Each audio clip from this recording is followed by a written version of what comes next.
Hey everyone, happy 7 weeks post-surgery. I'm alive. Sorry for being MIA. Honestly, I've been pretty overwhelmed with everything that's been involved with my recovery, with bills, with appointments, and everything. So the thought of being on social media and responding to tons of messages and stuff has added to that overwhelm. So my apologies, but I'm here now to give you an update. I know it's been some time. Um, in a lot of ways, this recovery has still been a nightmare. There's been a lot of ups and downs, but I'm still trying to stay incredibly positive. I'm much more mobile now, so I'm able to go on walks when the weather permits and it's not too hot out. I take a lot of like late evening or nighttime walks along the lake, which is nice because Chicago has the beautiful Lake Michigan. As you can see, I still have my wound vac on, and Sucky here, as she is named. And I'm still having my nurse visits several times a week, as well as acupuncture, PT, massage, all sorts of other sorts of therapy modalities, and some post-surgery appointments with different doctors and stuff. My long-term tissue cultures results keep coming in every week. They still keep showing negative for any sort of infection, so all of this is still very much a mystery. I'm still sleeping a ton. Sometimes I require 10 to 12 hours of sleep a day, so clearly my body is trying to heal, which is good news. Although I'm still facing a lot of challenges.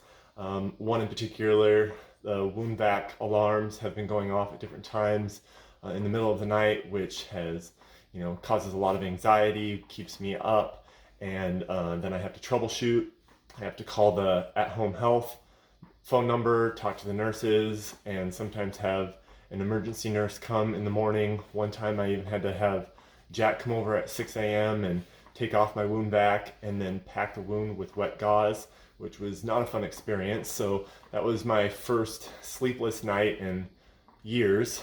Would have rather had that been out doing something fun with friends, but no, it was dealing with a wound vac and my health, but that's okay. My wound has been healing a little odd. In some places, it's overhealing and healing really fast. In other places in the center, where it's poorly vascularized, it's healing a little slower. So there's a deeper hole in the center. And because of this weird healing, I had to go in this past Monday to my surgeon, and he did a little procedure on there, and he cauterized some of the tissues in the wound, which was incredibly painful, but was necessary so that he could inhibit some of the overgrowth and overgranulation of certain parts of the wound, but then also activate healing again in some of the other areas. So that was on this last Tuesday, and so I was off of the wound vac for a few days until this morning, which was actually kind of nice, but it was also very stressful and anxiety inducing because I was left to wash the wound and tend to it myself. And this wound, as I like to say, is kind of like this giant gaping alien hole in my chest, and it just causes a lot of anxiety when you have to do that yourself instead of feeling safe with Sucky here doing all that work for me. I'm also having a lot of post-surgery pain still in my left arm, probably from all the abuse and trauma that it went through from multiple IVs. This leads to pain, weakness, issues with my tendons. I have a tendon in my hand that every once in a while when I'm doing something will pop out of place, and it's really painful, and then I actually have to pop it back in. I'm praying that all this kind of goes away in time, but we'll see. A large challenge that I've also been facing is mental health. The uncertainty of the future while facing the challenges that I'm currently going through with this recovery have taken a toll on me. I'm taking it day by day. I'm doing the best I can. I'm seeking out help and therapy. So we're working on that. Some positive things have also happened in the last several weeks.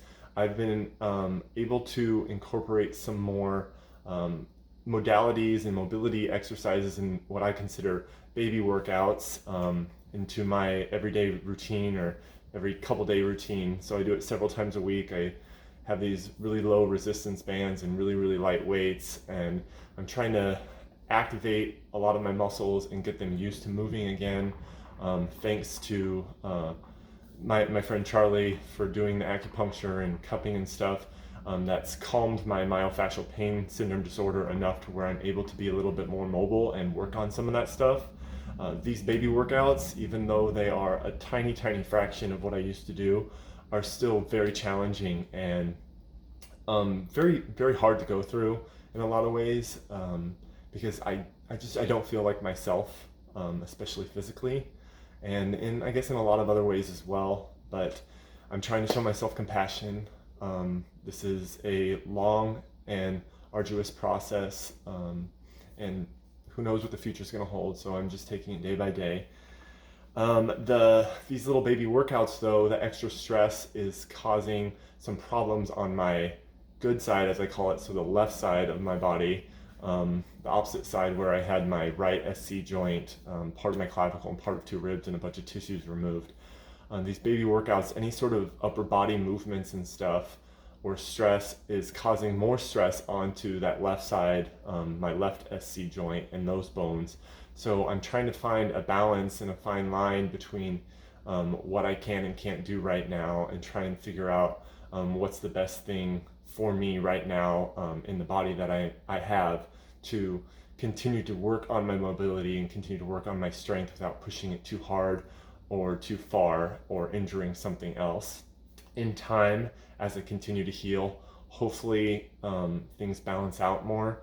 The human body's pretty incredible, so I'm hoping for that.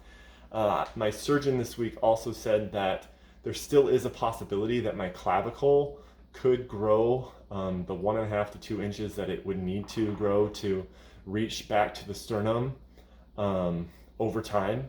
I mean, this is a long-term hypothesis, I guess, and we're hoping that that's the case, because if so, the clavicle and sternum might either one, create a fusion there, which would add more stability on that side, or two, create some sort of pseudo joint with some gristle in between to allow for a little bit of mobility.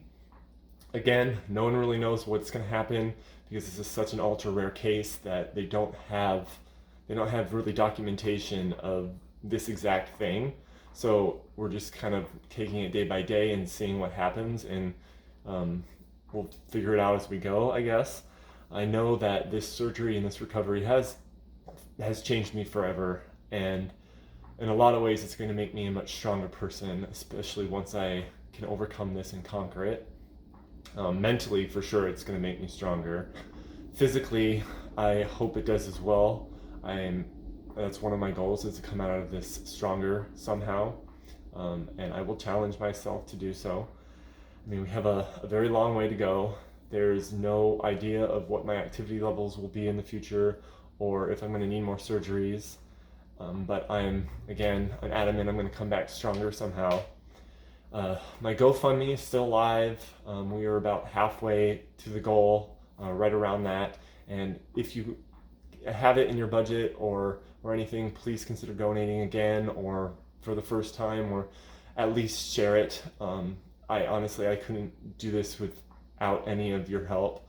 All the numerous ways of people far and wide have been helping me is really helping me stay afloat, and really makes me feel loved and cared about while I'm, at home struggling through all of this. So please consider donating and sharing that. I would be forever grateful. And that's really all I have right now. Thank you for taking the time to listen to my update. I will try to get back on a more regular basis, but I can't make any promises. Every day it seems like a new challenge arises. So until next time, much love.